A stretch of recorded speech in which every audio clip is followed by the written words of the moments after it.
What is up, everybody? Welcome to the Couple on Fire podcast. On today's episode, we're actually going to be talking about honesty in your marriage. That's season 2, episode 21. That's coming up right now.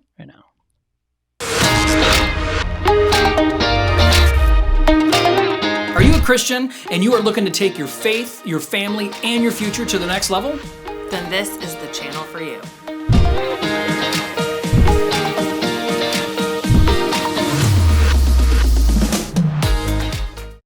Welcome to today's show. What is up, Marcus?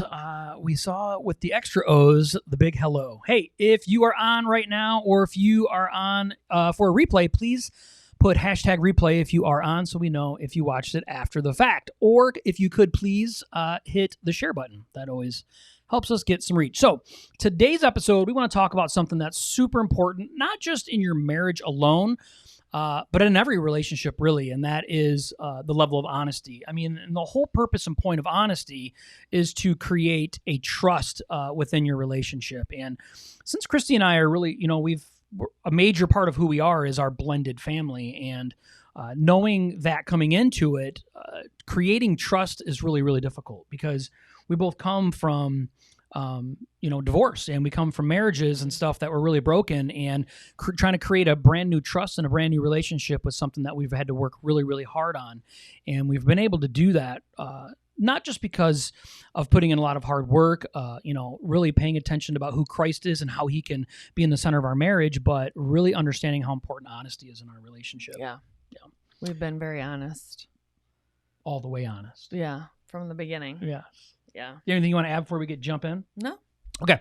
So real quick, I want to let you know, I made up a checklist that if you're interested in having it, I'm going to show you what it looks like.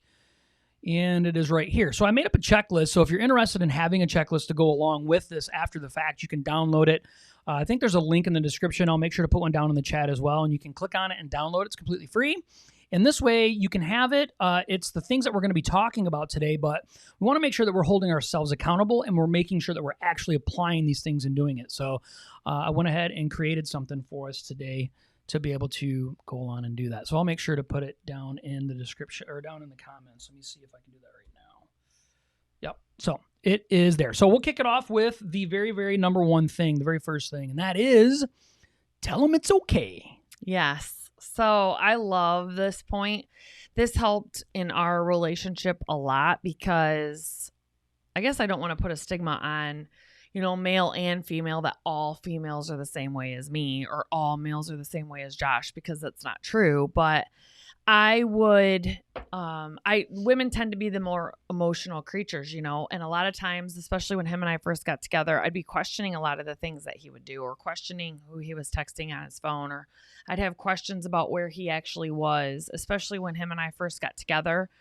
We had to break through a lot of trust barriers together just because of my background, and I had trust issues to begin with. And then knowing who he used to be in his his past life, that was trust issues that he had to break through with me. So what really helped is I would get sick of bringing them up to him. So if I kept asking him all these things, he's like, no, I want you to ask him. I want to talk through these with you. I want you to be open and honest with the feelings that you feel. And we would have to set aside time to talk with one another. And sometimes I'd feel like I was being a nag. So then, and I hate nags. And so I would hold it in. And then days would go by, and then all of a sudden it'd all come out. And he'd been just like waiting for it to come out. And so it's very important to have open and honest talks and that's what the beautiful thing that it was about him is he wanted to hear whenever I was questioning things so that we could work through it together. It wasn't me and my feelings. It was our feelings, like it was affecting our relationship. So he wanted to be a part of that, and he wanted to talk it through. And a lot of times if women especially aren't willing to talk through things, it's really because they just want to be mad at you and they just want to feel that way. They don't want you to convince them otherwise. They don't want to believe otherwise. So both parties need to be open to want to communicate and work through, and it's okay to not be okay. I mean, we're humans. Yeah, the honesty thing is hard. So when we tell our spouse that we we want them to be honest with us. We have to be prepared on a lot of levels for that. But we have to first off make them feel like it's a safe place for them to come and be honest with us. There's nothing worse than someone coming to you and being honest with you and then you shooting them in the face for it. That is such a detrimental thing to a relationship, friendship, relationship, marriage, all the way across the board. If people feel like they can't come and be honest with you and be upfront with you about the way that they feel, or you're going to make them feel stupid or belittle them or any of that stuff, the honesty is just not going to come. It's just not going to happen. Safe, like you said. Yeah, it doesn't create a safe place for that to happen, And unfortunately, we see that a lot of times in the church, where people start doing some things that they shouldn't be doing.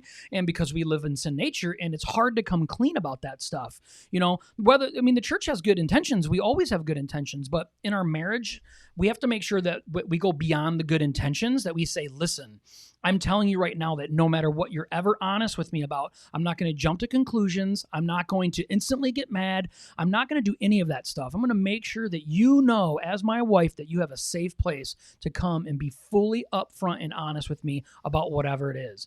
And I'm going to be as careful that I can with whatever it is that you give me. And we may not always agree with whatever's being honest, okay? We may not, but that's where allowing that safe place to come and be able to have open discussions with that. So yeah, I would come to him and he would let me know it's okay to not be okay. And then a lot of times our perception is reality, and it doesn't mean that it's correct. And we only can see what we see from our perspective.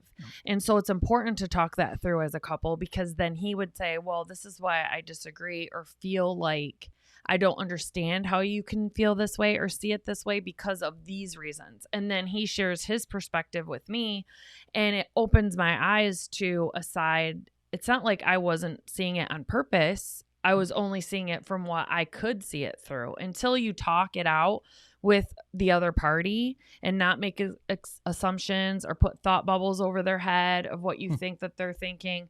That's the only way that you guys are going to be able to work through it together. And loving, open, safe communication is the best way. And sometimes it's hard to hear, but it doesn't mean that we need to be mean about it. Yeah. A person's feelings is a person's feelings. And that's why it's okay that they have them. It's just important to talk through them. Yeah, let's be honest. We come into a brand new marriage.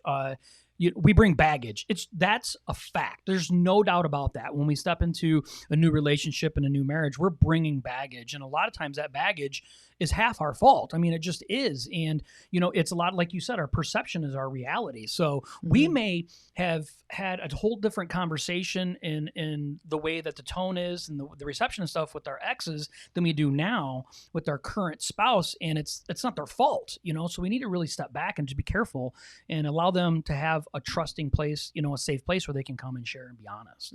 Yeah. All right. So number 2, second thing on the list is it's a two-way street. Yes. And you aren't ready to have open and honest communication if you don't understand that it's a two-way street. Yeah. So if you expect your significant other, your partner, your friend, your parent, we're primarily talking about marriages today, but some of these can be applied to any relationship. Absolutely. If you're not prepared, or if you expect them to listen to your open and honest communication, you need to be prepared to listen to their open and honest communication. And it's important to listen with an open heart. You love that person. And we're like him and I, we're on the same team. And sometimes he hurts me or hurts my feelings, but I know that he loves me. So he's not doing it on purpose. So when I come to him to talk to him about things, it's important for me to have an open heart and to actually hear what he has to say and give him the opportunity to say he's sorry, but also give him the opportunity to say, okay, I'm sorry I hurt your feelings, but I didn't see it that way. And then to tell me his side of the story, and me be prepared sometimes to say, oh yeah, you're right. I'm sorry. I'm sorry that I let it affect me in that way. I shouldn't have, because now that you're explaining it to me, I see it now. I see what you're talking about. So it's very important to be open, especially you love each other, to listen. Yeah, I think it's a lot of times it's easy to say, I can pour into somebody else with my honesty because we take this whole like, well, I'm just a brutally honest person. So it's just how I am, right? So I'm honest about everything. But then someone comes to you and wants to be honest with you. You're like, whoa, Nelly, like pump your brakes on that. I'm not about to hear all that stuff. And I think we get that attitude about it. And we have to understand that if we want a good, healthy relationship, we have to let ourselves know this has to be a two-way street. Like honesty has to be wide open, flowing both directions. And if we're not willing to do that, our expectations of the relationship, they just need to go out the window as well. I mean, honesty creates safety. We said it in the beginning, right? We want this trusting safety in this relationship. Like she said, friendships, between parents and children and work and spouses. We have to make sure that that is open both directions, that we're not standing in our own way from allowing a relationship to flourish really because of that. And especially in marriages, though. I mean, next to your relationship with God, if you're married, your marriage is supposed to be the next most important relationship in your life. Amen. And him and I both have been divorced. We're obviously remarried to each other. It's important to understand, like, if we talk to people that are thinking about getting a divorce, especially in the first marriage, or someone that's getting ready to get married in their first marriage, we do not encourage divorce. We wished we didn't have to go through divorce, because having to share your kids, share your biological kids, share birthdays, share holidays, share those things. It's brutal. It's brutal on the kids. It's brutal on the other parent. It's brutal on us. Yep. So that's why this is so important. Marriage is so important. It's so important. And it should be carefully catered to all the time. And you're going to get off track sometimes, and you're going to have good months, sometimes bad years. Yeah. But it's important to keep in mind that you love one another, and you need to stay open and loving in your communication, honest, but loving. Yeah, I agree. And it is. So we call the traditional family, they call it a nuclear family, right? And outside of the nuclear family is what we would call the step family or blended family. And I don't wish that upon anybody. Now, God can make our lives great. He can do all that we can do. We can honor him with our marriage now and stuff. But the whole point is, we didn't need to get divorced. That's just what happened in our lives. And it's an unfortunate thing. And we would not tell anybody that's something you should ever do, because God can literally fix anything. And I wish that I was a God-fearing man at the time, and maybe I would have never been divorced. I don't know, but this was God's intention in my life and the direction. But like Christy's saying, we have to make sure that we put that as a priority in our lives, and creating something that's so important, and which we've learned is trusting in a relationship is so much of everything. And honesty is really at the core of that, and when we talk about a two-way street, we have to make sure that we're on the same team, right? So we're on the same team. So when we think to ourselves, okay, I'm pitching, but am I catching just as much? Am I really playing to win at this, together, not just for myself? And that's really where the two-way street comes in. Yeah. Yeah. Number three, be forthcoming. With everything. Yeah. But you have to know when to do it too. Like, don't be forthcoming if you're doing it to like poke the bear or poke at the person. But it's important to be forthcoming with all your information that you have or you want to talk about. Yeah. I mean, when we're talking about being forthcoming, it's like I shouldn't have to wait for my wife to come and ask me questions and be like, well, since you asked me the specific question, yes, here is the answer you were looking for. Or later she asks you something and says, why didn't you tell me this? Be like, well, you never asked. I don't know.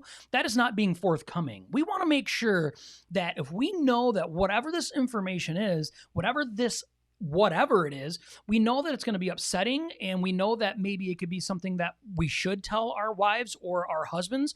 We should be forthcoming with that information. This isn't a game to be played, right? And if it is a game that you're playing, you need to step it up and say, hey, I want to play this to win for both of us, not just for myself. So forthcoming with information is vital. And believe me, I've learned, because men, we don't think the same way women do, right?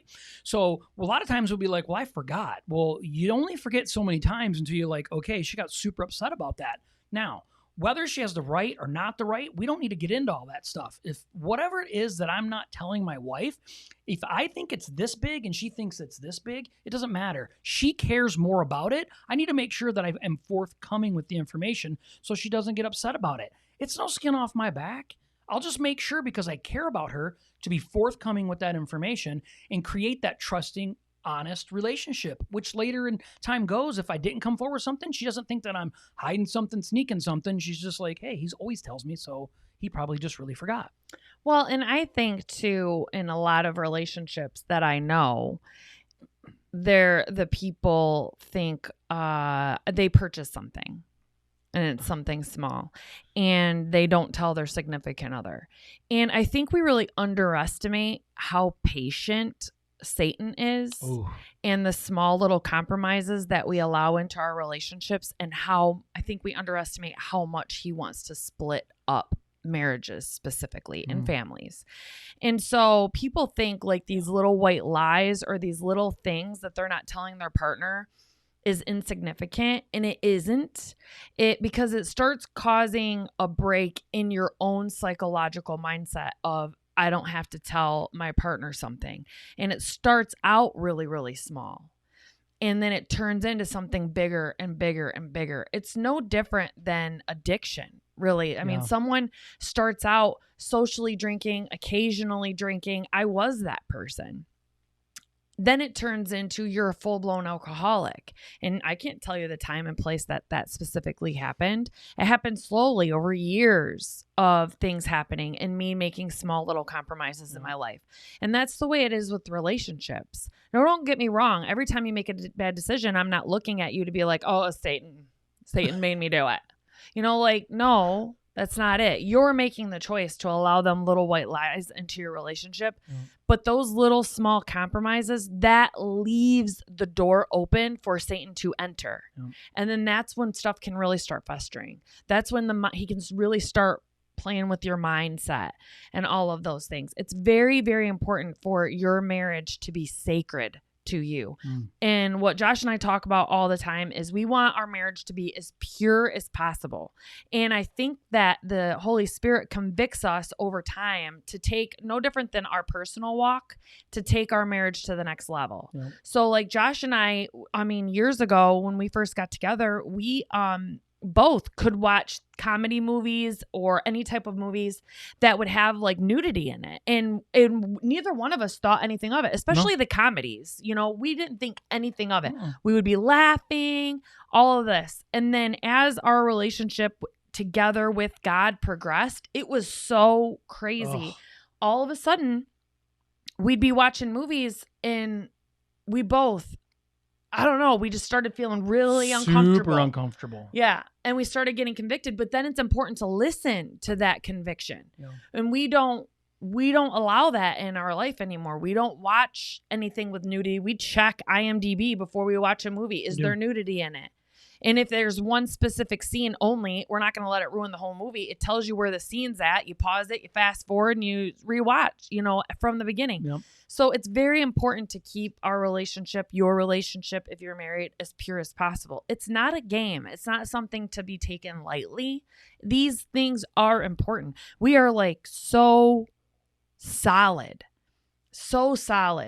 Not, I wouldn't say 100%, because the devil would be like, you know, we're nothing. That's why we need God. If we were 100%, we wouldn't need God, right? But our relationship keeps getting more and more and more solid because we keep allowing God to convict us and raise the bar in our relationship, personally, ourselves, and together. Yeah. I mean, we talk about forthcoming. We have to be forthcoming. So I remember the times that we would sit and it was no big deal. And then I remember the times that I start to get convicted and stuff. And I could have easily just passed that by, right? Because I know how challenging it is now to try and select movies and all this stuff. I understand that, right? But I get goosebumps right now because I'm like, no, this matters because... And I'm very competitive. So I think to myself, like, no, like I want to do everything in my power to make sure that my marriage is stronger tomorrow than it was today. Like I'm very competitive in that. Like I want to make sure that it's solid. Like I want my wife to trust me at no matter what, at every ounce of cell in her body. Like all the way. And how do I do that? Right? I become forthcoming. And I told her one time, we were watching something. And I said, hey, I'm just really being convicted about this. I remember we would watch the show Ridiculousness. Okay. And that's hilarious. But the problem is it started getting a lot more risque. And there wasn't nudity, but it got really risque. And I was like, I don't want to watch that anymore. And I'm telling you, that was hard for me because I thought that show was funny. but I was forthcoming with my feelings on that, even though I knew that what I was being forthcoming from was going to cause me pain, right? It was going to take away from something from me, but it was going to benefit my marriage. And being forthcoming is hard. Don't get me wrong. It's not easy, but it's for the benefit, right? And it creates a more trusting portion of your relationship and your marriage. Well, and there was a halftime show for a Super Bowl game like last year or something. And it showed, I think it was Jennifer Lopez and Shakira really like booty shaking, you know, and he left the room and he's like, I don't need to be watching that. That's the small compromises. And that's the small things. Like, it's so funny because women look at me really weird when this happens, but women will say so-and-so's cute in a movie. Like in a movie, they'll say like, oh, I really like that actor. I think he's so cute. And then they'll like look at you, like waiting for you to participate in the conversation, or they'll ask you like, what do you think?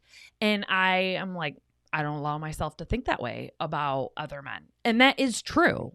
Like you can allow yourself to look at a person and say, oh, and then go with those thoughts like, oh, I think that person's really good looking, and then think about them that way. Or you can say, no, I only have eyes for him. Only. Yeah.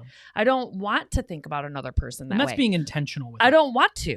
Yeah. And I don't understand if you're married to someone else, why you would want to think or look at another person that way either. And those are the types of things that I'm talking about. We weren't that way in the beginning, you know, and it was like, we always have to be taking our marriage to the next level. Always. And I only have eyes for my husband. Only. I don't look at other men that way. I just don't. She better not. I don't. No, she doesn't. And I believe her when she says that. And it's when you really want your marriage, really want the results that you desire out of your relationship, you know, and we're kind of going a little off on a little bit of this, but I think it's important. But I think it's important, right? So the thing is, a lot of times what we think as an individual in our relationship is like, man, I just wish that my spouse put as much energy into my relationship as in this relationship as I did. And I think a lot of people feel that way. But in all reality, you're really probably not putting in the energy and the truthfulness and the honesty that you should be, because you're still afraid you're not going to get back what you're giving. And that's the wrong way to do it. That's the absolute wrong way to do it. God doesn't ask us to do it that way. And we have to stop stepping in front of our own selves, being prideful about it. Like, we need to be 100%. That's why we've said on other episodes, like, you know, our relationships are 100. You know, now Christine did make a point before about like, you can't always give 100, but you got to think that your relationship's like a 200% thing, right? You each give 100%, and one person's not giving 100, the other person's making up for it, right? They're sliding down and they're saying, you know what, I'm kicking in the extra here, and we have to be willing to be forthcoming in our relationship to do that. If that's the way we want our results, that's what we have to be willing to do. So, but being honest is checking your timing, and you need to make sure you have an uninterrupted space to talk about those things. If you have to plan it out, then plan it out. Like if you're in the middle of getting ready to go to a party and be around with a bunch of people, then you need to be able to plan it out. Check your timing. Check your timing. She was jumping ahead, but yes, that's exactly right. Yeah. So our kids will talk to you about this to this day, and we don't do it so much now. But our kids will talk to you about this. When him and I first got together, we've been together for 10 years. So our kids were 14, 9, 8, and 6. And my two kids are the youngest. His two kids are the oldest. And especially probably within the first 2 or 3 years, I mean, they'll still talk about this one movie night. We tried having family nights, you know, where we all would come together and try to bond as a new unit and all this stuff. And a lot of those nights ended up with him and I in the bathroom. And we would be in the bathroom for like 2 or 3 hours fighting. Like, and him and I fight like we do now. Like we're talking to you. That's actually how we fight. We talk abruptly. Firm discussion. Passionately. Yeah. But a lot of those nights the kids will talk about, which makes me sad right now to think about that their family, like the movie night got ruined, or they got left out there by themselves watching this movie while him and I went in there to do it. But think about think about today, 2 to 3 years of that to now, our family unit, for being a blended family in multiple different ways, is it's actually very solid. Our 4 kids are so close. They're so close. They love each other. They are like best friends. I don't know if they still feel that way about us, but they're very close. very close. They do. Yes, I think they do. I've heard our oldest, our daughter, she comes and tells us sometimes, about how, the younger ones appreciate us, which is really sweet because we have 3 boys and 1 girl, and the 1 girl is the oldest, which is really kind of cool. It really works out, She's kind of she has a lot of leadership qualities and stuff, and it's been really great. She's very nurturing with them, and so we get to hear a lot of wonderful things back from them. But speaking of timing, right? We're talking about honesty, and we're talking about our timing. I think it's really important though that we talk about that. When we're going to be honest with our spouse, that we don't just say, well, you know what? I'm supposed to be honest with you, and right now is the time they're going to be honest with you. No. Listen, the whole idea of what our honesty is supposed to do is help nurture our relationship. It's supposed to create more love and trust within our relationship. It's not, I'm going to blast you between the eyes with honesty right now because I have this little pit inside of me, and it's like, well, I have to be honest. It's time now, to just throw it at you. No. We have to create good, healthy timing within our relationship for that honesty. Now, that timing doesn't also on the back end give us an excuse to say, well, you know what? I'm going to wait a month to tell my wife about so-and-so. No, come on. We have to be grown-ups about this too, but just be careful about your timing with your honesty. Be smart about it. Be kind. Be caring. Look about it like, how do I want this to be said to me and when it should be said to me? If I'm in a bad mood, if I'm sad, if I'm upset about something, like now's not the time. And I think it's easy to feel like you can take a good dig at a time to throw some harsh truths and honesty. Well, and sometimes scroll up for a minute. Okay. Yeah. See. Nope. Keep going. Down, no. Oh, down. Right okay. there. Down. Okay. Sometimes though, him and I do, and we'll make a comment to each other, that isn't very nice. Like I can tell when he hasn't eaten. Okay, because it's pretty bad actually. Because he'll say something. I'm an idiot. And it's in those moments that I want to be like, Tyler, yes. But I will be like, have you eaten, today? And I'm not saying that. He knows that. I'm not saying that to be like, have you eaten? Like, are you on your period? Type of thing. But I'm not. But I'm not saying it to be that way. I'm saying it like, have you really eaten today? I'm not lashing back out to him. I'm wanting to know what's going on with him. Yeah, you're problem solving, really. And usually he hasn't eaten. Usually. Yeah, typically. Sometimes there's something else going on. But I'll make digs at him when I'm having a bad day, or I'll say something sharp. We like to say sharp. I'll say something sharp to him. And he'll look at me and be like, that was not nice. Or, you need to love me. You need to be nice to me. That's what I say most of the time. And it gets me in the heart. Like, I'll say something to him, and sometimes, let's be honest, we're looking for a little fight. Like, we want to let's get this out. Yeah. Like, come on, bring it. And I ask her to him, like, you feeling spunky? Is that what's going on? And that's usually the response I get. Even if she's in a ticked off mood. And sometimes she's like, yeah. These are kind of funny. So Sarah says, I'm the same way, right? Hangry. Not everybody is. Like, she doesn't get mad. If she's tired. People, we have a whole different Christy rolling around our house. Okay, and a lot of you people on here know that, all right? Marks Remarks goes, I coined that phrase, I'm an idiot, right? I know. Tyler goes, I just don't assume their thoughts. I'm guilty on this one. Yeah. Oh, man, I constantly...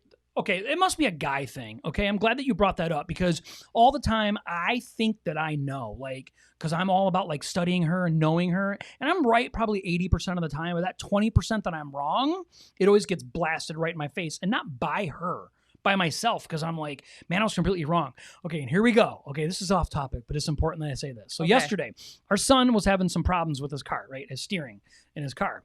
And so, we have a little mechanic friend, whatever. We was going to take it over to his house and have him take a look at it because I don't know what's going on with it. Okay, a lot of times I can help a little bit, but I'm about 5% worthy on that. Well, you're 45. Stuff. You've been around for a while, so you know the basics. So I don't understand computers and things, right? Because I'm too old for that, right? If it was a buggy, I could probably help. But okay.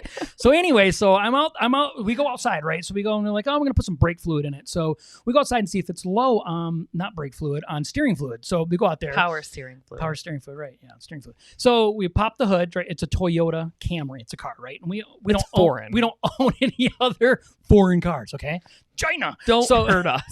Right. So anyway, so we go out there, right? So we pop the hood, right? So instantly my man card is laid on the table, right? Instantly. So we start looking underneath the hood, right? And stuff. And I'm like, okay, well, here it is. It's on the back of the engine block. So I reach over and I start unscrewing it. And I'm like, I pop the cap off and I'm like, there's no dipstick on this thing. So I'm like, whatever. And she's like, are you sure that's it? I'm like, yeah, it's it. I know that it's it. Like, I know this is it. I want to tell my side. You do that. But I'm like, this is it. Yes, it's it. And she's like, are you sure? I'm like, I'm positive. And it's full, so it's fine. I'm like, it's just different, like it doesn't have a dipstick on it, but that's just whatever. So she starts pointing other things, like with this. I'm like, that's the transmission fluid, dipstick. And she's like, what's this? I'm like, it's the oil and, whatever. And I'm like, that's the oil. And then she points at this other thing and I'm like, oh, I don't know. So I go over there and look and it's the power steering fluid pump with the thing on it. So, and I'm like, which made me mad, but she didn't rub it in my face. She could have. Okay. And that was embarrassing to me because I'm like, I'm supposed to know this stuff, but not really. I mean, as a man, you feel like you're supposed to know these things. And it kind of hit my pride a little bit. And I'm like, man, I deserve that though, because I acted like I knew. I didn't need to act like I knew. I could have said, I'm pretty sure this is it, instead of be like, doing one of these things on my shirt. So, well, two things. Fill it in then. Two things. One is that is something that Josh does struggle with, is that he struggles with, he does not like to feel or look stupid. And he struggles with that. And so even when it's just him and I, he always wants to, and he's not doing it on purpose. It's just ingrained. It's going to take a lot of work for him to reprogram his neural pathways in his brain from that. Like he automatically just is like, I know. I do. And so, and I know that about him. And then I am naturally untrusting. So, and I know that it bothers him when I don't believe what he says. So I struggle with that. I really try to work on that. Like if he tells me something, I really want to just be like 100% all in and just go with what he says. So it's hard for me. So when I called my friend Scott, which we're still taking it over there tomorrow for him to look at it, he said, check the power steering fluid first. And he's like, what you do when you unscrew the top, the stick will be attached to the top. And he's like, you wipe it off and then you twist it all the way back in, then pull it back out. It's just like checking the oil. I did know that actually. Though. Okay, whatever. So, I did know that part. point proven. That was my point. So when we go outside and we pop the hood, he unscrews it and opens it, and I'm like, "There's no stick attached to that." He's like, "It's probably just because it's foreign." And he's like shaking it and stuff. And so then I'm like, I'm thinking in my head, like, I really don't, because Scott had told me, he's worked on the car before, that everything on this car, he hates it. It's completely backwards. It's all like different under the hood, underneath the frame, all of it. It's all different. So I didn't want to start questioning him, but I'm really concerned about my son. He's a delivery driver for pizza, driving this car, if it's not going to be. So I'm like, okay, so I can learn then if this is where the power steering fluid is, and it doesn't say it on the cap, what is this one? And he starts telling me, and I'm like, what is this one? And then I'm like, well, what is that? And then when I shine my thing on it, I'm like, and it was the power steering fluid. And he was very humble about it. And I didn't care. See, that's the thing with what that he struggles with. I don't care. I don't care, number one, 90% of the time if I look stupid. If you treat me stupid, that's completely different. But I don't care if I look stupid. I don't care to tell you that I don't know something. I don't care because I want to learn it. And if I don't know, I want you to teach it to me. Josh likes to be the teacher. So, but with him though, when he doesn't know something, he still obviously needs to learn that a little bit. I don't care. No, but I just look to him so much to know so much to be my teacher. Well, the whole point of the whole story, we got way off topic on this. Did, but it actually ties back in because it makes sense, because we have such a trusting relationship that I knew that she wasn't going to blast me in my face with it once it happened. And I mean, I already felt dumb enough, like right when it happened. And I'm like, man, that's what I get though. And I know that because that is something that I'm constantly trying to work on. I have God constantly convicting my heart over it. And then a lot of times I get going 100 miles an hour and I really get overconfident in something, which is unnecessary, and then it backfires on me, which I'm glad that it does. To be 100% honest, I'm glad that it does, because this gives me an opportunity to learn from it, right? So, but what the whole point of is that because of all this honesty in our relationship, it gives a base trust that I don't have to worry that when something like this happens, I can't talk about it later, that I have to swallow it, I can't talk about it again. It really creates an amazing thing for me to know. Whether she cared or didn't care, she knows that she loves me and that she wants to not hurt me, and she doesn't want to, do the whole "I told you so" thing.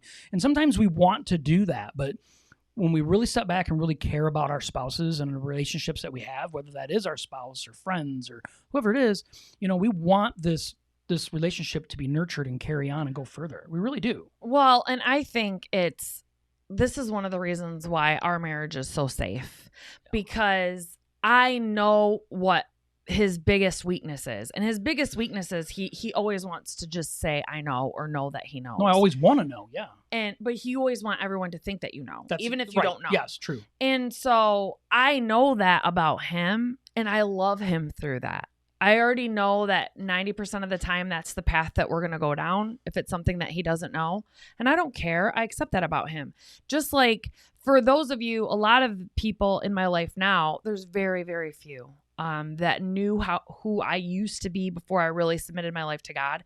And everything that happened to me through my life growing up, and even as I got older, and the previous marriage I was in, I didn't have feelings. Not about being mean to people. And I had a very sharp tongue. And people say, oh, if someone has a sharp tongue, they go home at night and they feel guilty. No, I didn't. I didn't care. I could hurt anybody that I wanted. I could cut anybody out of my life that I wanted. I never got hurt that way, or I let people believe that. And I could hurt people, though, and not care about it.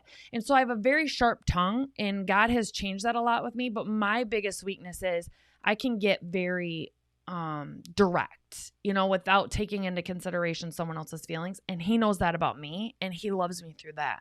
So the times that I'm like sharp with him, or I say something like, and then he's like, you have to love me. It instantly melts me. He doesn't be like, why am I still talking to you about this 10 years down the road? Why are you still saying those things to me? Why don't you quit saying that? He doesn't do those things. It instantly diffuses the situation for me. And he's not even in the situation. It's my own head, and it instantly diffuses what potentially could be a toxic situation or a fight. It instantly gets diffused. And it's the same way with him when he doesn't know something. And then I know that he felt stupid. I already knew that. He's going to beat himself up way more about it than I need to or want to. So that's why relationships need to be safe. Like, we know each other's deep, dark, private secrets, and we need to let each other know that it's okay. This is the safe place to be okay. We should never be trying to make each other feel stupid about that or feel bad about that. We should love them anyway and then talk to them about it. Yeah, we talk about all the time about being each other's biggest cheerleaders, and that's really important. And Tyler, you make so many good points. It's really funny because God convicts our hearts, but it's up to us to respond to that. Yeah. And it's real easy in our relationships. If we've lived a different way for a lot of years of our lives, and we're in a relationship now in a marriage where she's very type A, I'm very type A, and we can allow that to get to us real quick and real easy. But the thing is we really want our relationship to grow much beyond what it is today. I want my marriage to be better tomorrow, always. I don't care how good it is. I want it to be better tomorrow. In what ways can we do that? And I'm being honest when I say this, it's trust. Like, you have to have trust within the relationship, because it allows me to be able to lower my pride and come and be weak and vulnerable at that time that I have to be. It allows me that opportunity, because the last thing I want to do is look stupid in front of my wife. Mm-hmm. And my wife never thinks I look stupid. Mm-hmm. And that to me is warming to my heart, right? And I know I look stupid, right? But not to her, because she loves me in a special way that allows me to say, you know what? I do make mistakes. I make mistakes. I screw up. And to her, she's like, you do, but you're good. I love you. And I know you're going to work through it because I trust you. And if someone starts making him feel stupid, I will cut you.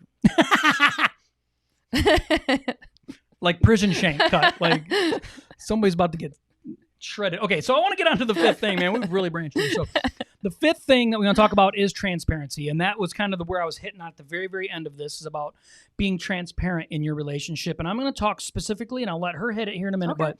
But But real specific is I want to talk to men on this. This is really hard for men.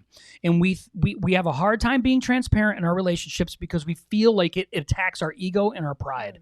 And we have to remember that the only way that we can really follow Jesus Christ is by submitting to him, by kneeling to him. And that right there should tell you a lot in the way that we're supposed to treat our spouses.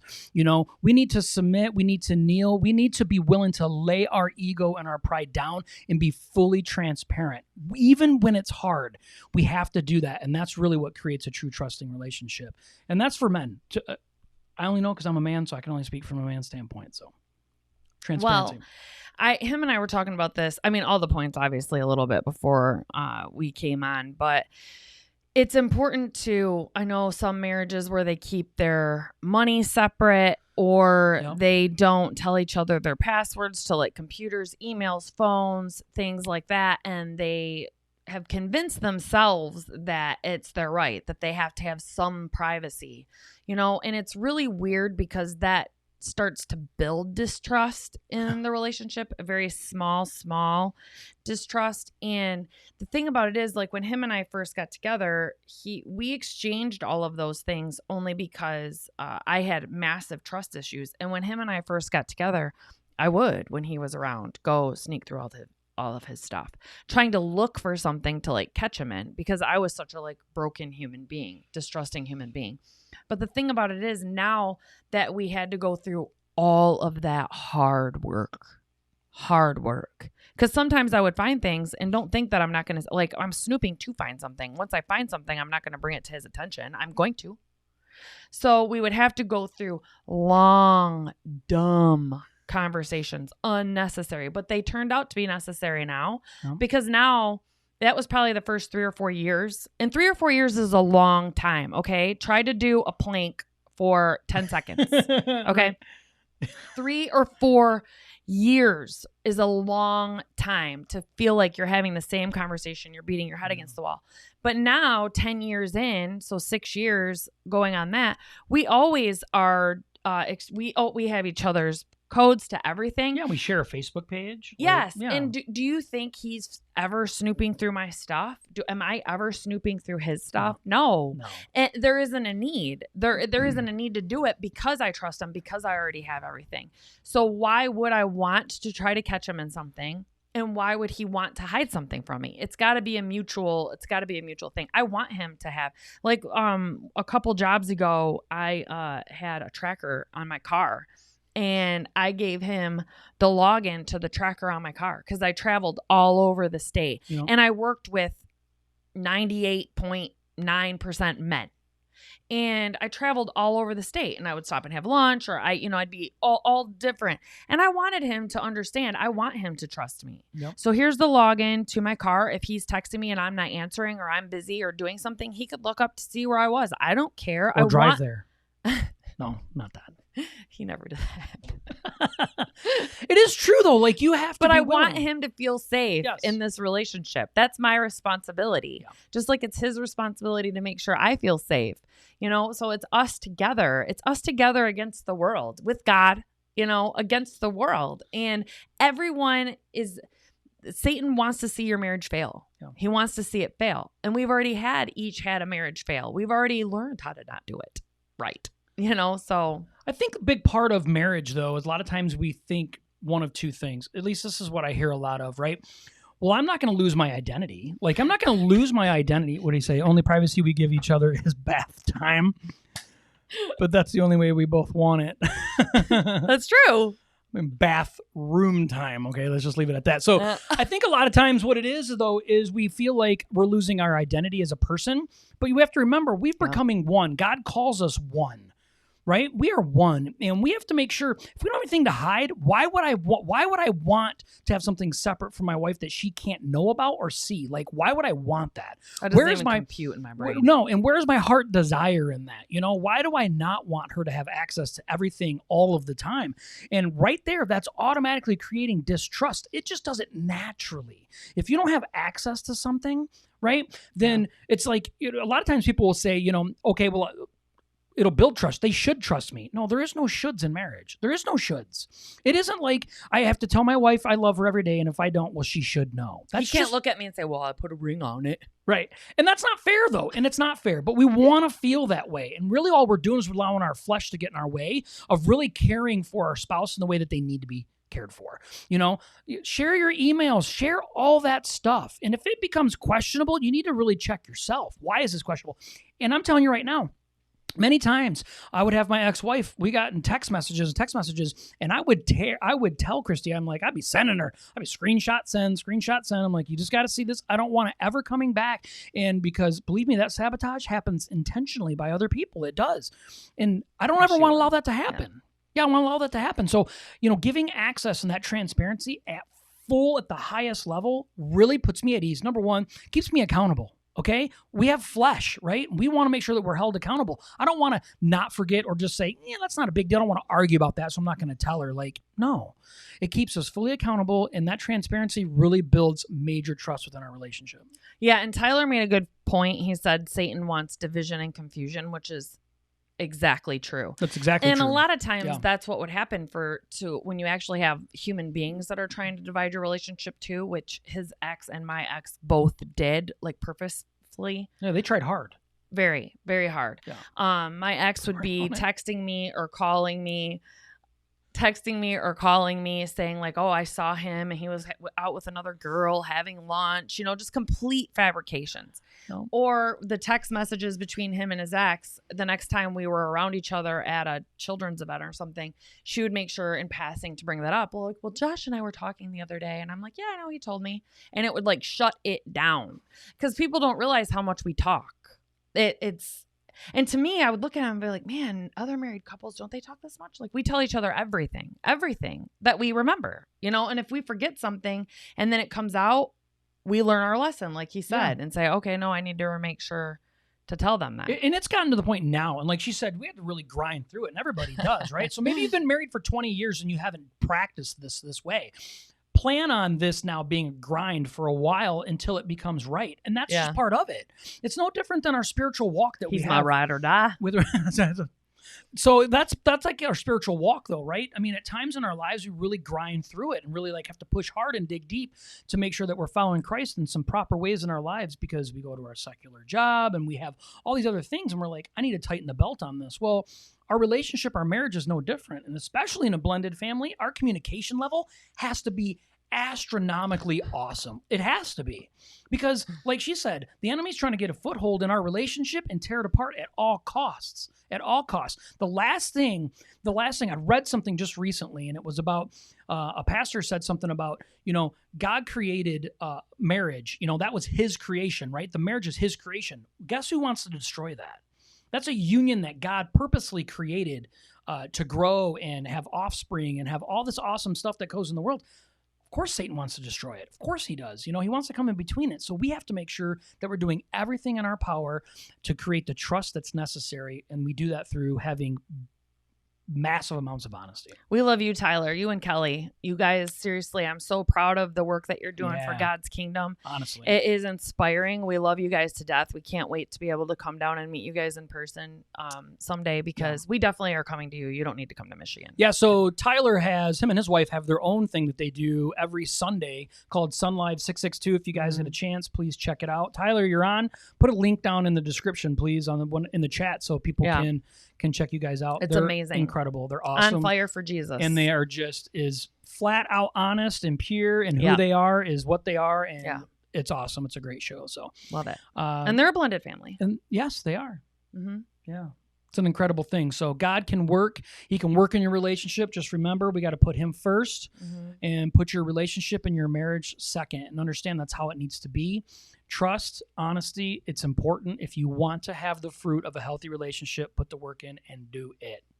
Do it. So anything you want to add before we take off? Allow the conviction, and you have to want to be better. You have to. Desire. You want to be on fire, you got to have the desire. Instead of kicking your spouse's butt, you need to kick Satan's butt. That's right. All right. Glad you guys joined us today. Hey, if you found any value out of this, please do us a favor and hit the share button. Don't forget, there is a checklist. I put it in the description. You can click on it, download it, have it free. You can check the stuff off. Helps hold yourself accountable. And we'll see you guys next week. Bye. Bye.